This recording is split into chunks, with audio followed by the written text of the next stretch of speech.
Okay, so now what we are going to do is a little bit of comparative static analysis due to changes in the demand for money. Okay, there are several things that change the demand for money. One is a change in price level. Okay, change in the price level.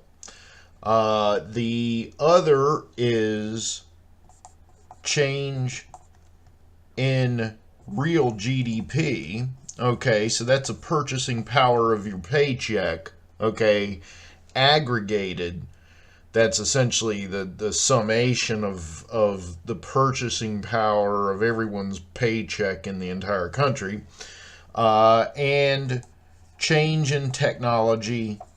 Okay, and this is specifically things like banking technology, financial market technology, so banking technology, credit cards, etc., etc.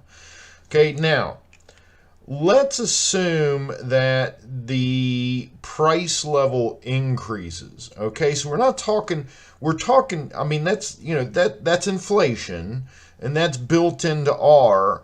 But we're not talking about, necessarily year over year sort of general rising of price levels. We're talking, say, just like a one-time increase in price levels. Well, if prices go up, holding everything else constant, you're going to need more cash in your pocket. Okay, so your demand for cash will rise. Okay.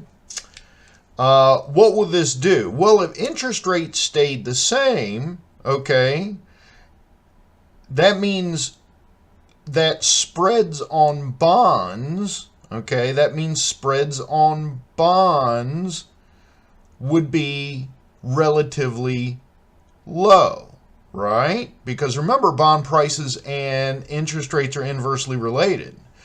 So if the new equilibrium for interest rates is up here, so interest rates has to rise.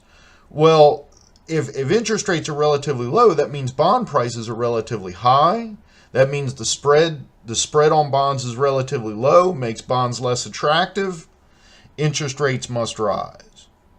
Okay? So, increase in the price level, people need to hold more cash. As they hold more cash, this shifts the money demand curve to the right, puts upward pressure on interest rates. Okay? So, rise in price level. And kind of center that up so you can see it a little bit. Rise in price level.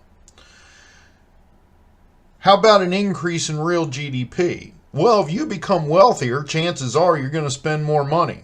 If you do that, you're going to need a higher you're going to need more money at every interest rate, meaning that your demand for money will increase. Once again, pushes interest rates up. Change in technology. Okay, now this one's interesting. Okay, if this change in technology, so let me real GDP rise. Okay, you get an increase in demand. Change in technology is interesting because it really depends on what changes in technology. If you increase the ease of transactions, so for instance, making debit card processing easier or being able to flow cash between accounts in your bank electronically, things like that, that's going to increase the demand for money as well. Okay.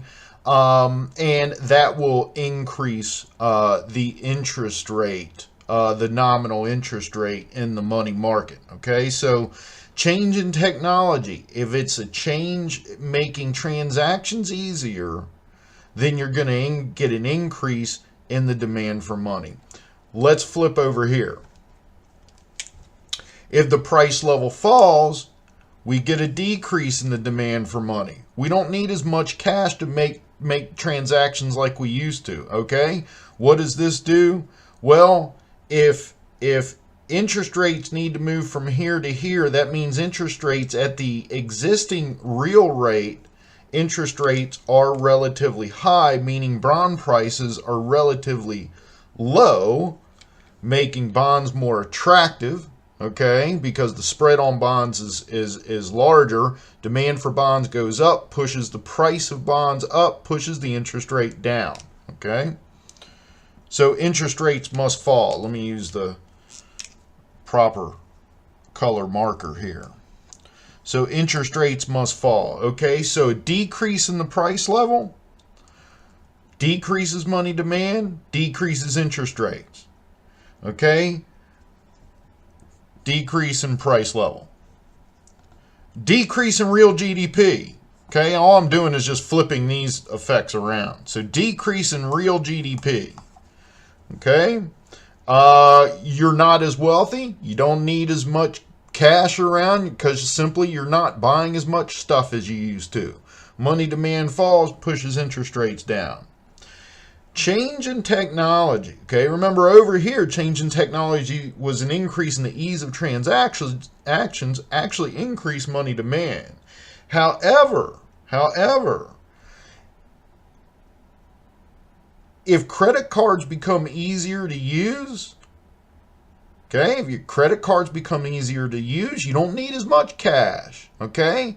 You may have an incentive to use your credit card more. For instance, I have a credit card that pays 3% on all transactions, okay? It pays me 3% cash back on all transactions.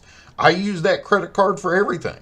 Everything, literally. Why? Because I get 3% back in cash on it, okay? So I don't need as much cash, okay? So if the change in technology is an increase in the ease of using your credit card, or the increase in rewards for using your credit card, or an increase just in general in the incentive to use your credit card, you're going to need less cash to conduct transactions with. That's going to shift money demand to the left, and it's going to push interest rates down.